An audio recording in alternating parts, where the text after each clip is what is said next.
Recite a salawat, please. Allahumma salli ala Muhammad wa ali.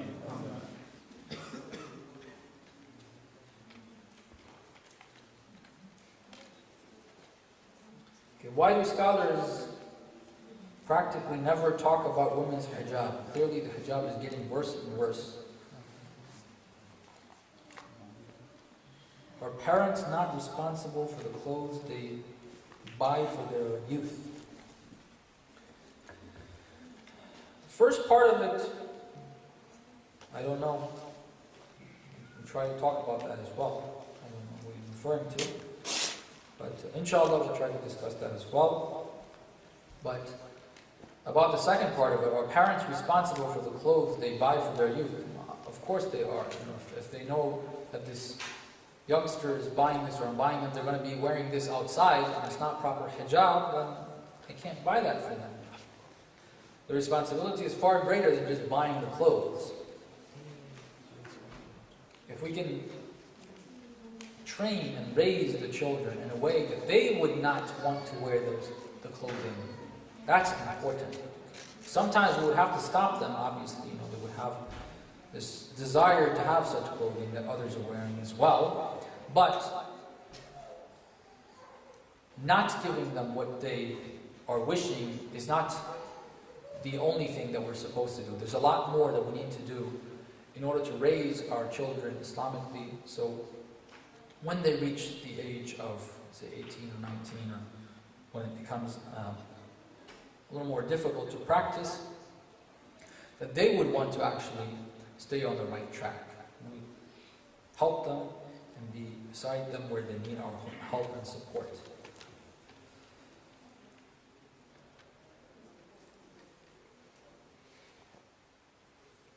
One question that usually is raised by non-Muslims is, why do women have to cover when men cannot control their lust?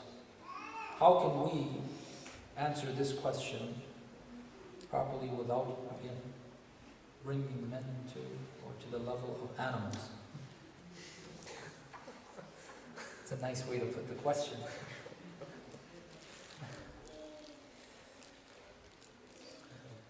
Allah subhanahu wa ta'ala, the laws that He's given us, is a complete package. The laws regarding the interaction between men and women, this is not the only law that's there. There's a set of laws that are there. We can't take one law out of context and say, why this law is there. You've got to look at the whole system and see, okay, is this a perfect system, or is something lacking and somebody's being oppressed here? Allah subhanahu wa ta'ala has made His laws based on the way He has created His creation. Okay. The creation that He has made are men and women. Why He created men and women, there's a lot of different explanations, we don't want to get into that. But the fact is, men and women are not the same. Allah subhanahu wa ta'ala has created women attractive, and men are attracted to that. That's how He's created men and women. That's a fact.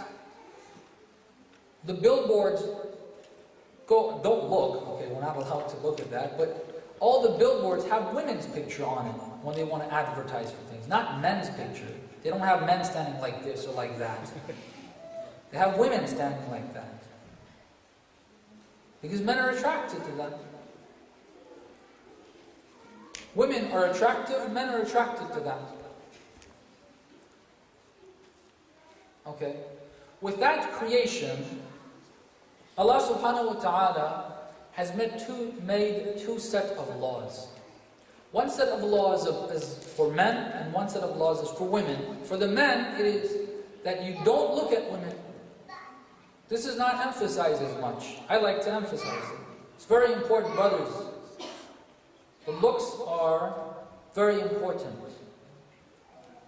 The emphasis that we have in the ahadith about controlling those looks, and they're going to get us into sins, and they do, okay, is something that is emphasized more for us.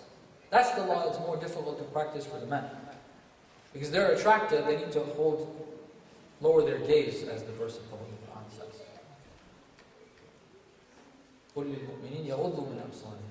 That same verse that talks about hijab, talks about this as well. It starts with this actually. يَغُضُّوا مِنْ أَبْصَارِهِمْ وَيَحْفَظُوا فُرُوجَهُمْ.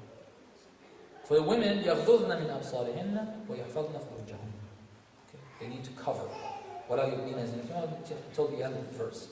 So, the attracted is told that in order to keep the society clean and safe, cover your beauties in front of those that are attracted to you, that are not supposed to be attracted to you. Men, they're not mahram. And for the men, you don't look. There's this combination. For men, you don't see it, but they're supposed to be practicing it. That's the more difficult part. For them to cover, it's not really, people in the West, you see men have more clothes on than women do. Okay. It's not difficult. They don't have anything attractive to really cover. Okay. It's the women that have that. They're told to cover, the men are told to control their looks and not to look at that.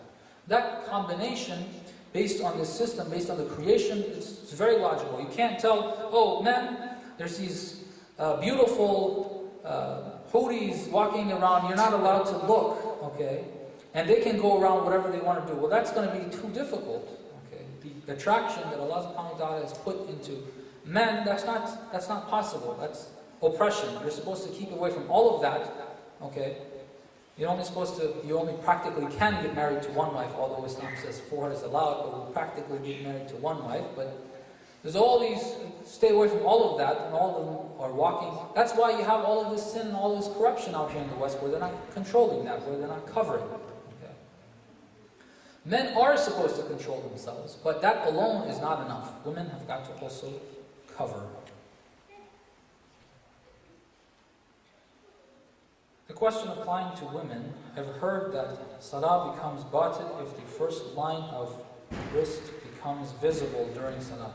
For example, if the sleeve of the clothing was to fall back during qunut, would the salat be rendered batil? Covering is necessary in prayer. Okay. For women, the covering is everything except for the face and the hands from the wrist down. Okay.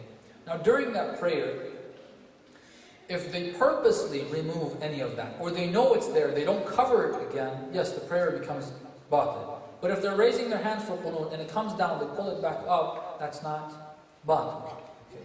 But if it goes down and I'm not really caring about it, it's just sitting there, I'm just doing my qunut, yes, I'm not fulfilling that condition of covering in the prayer.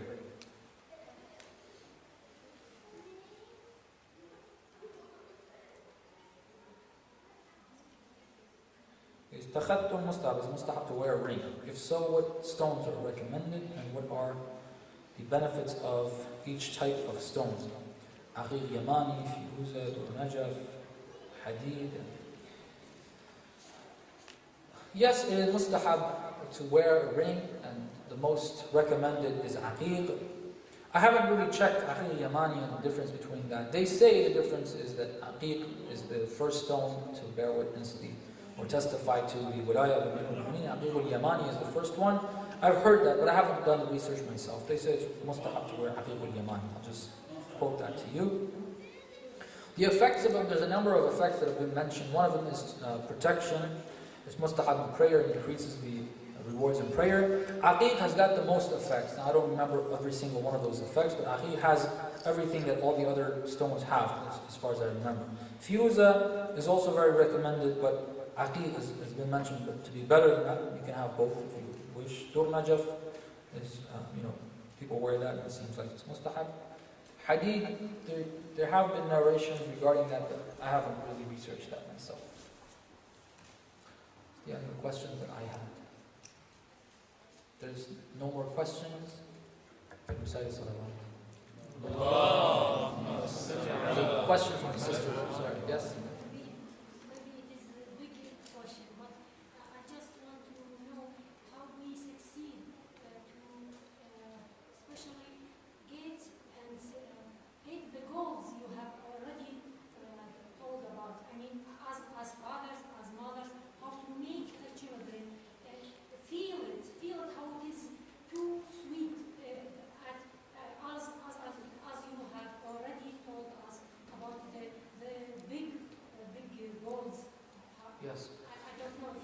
inshallah, I'm planning on 1 or 2 nights to talk about family issues, and one of those issues is going to be this topic. So if you allow, I'll talk about that on that session, if that's okay. Inshallah. Recite a salawat, please.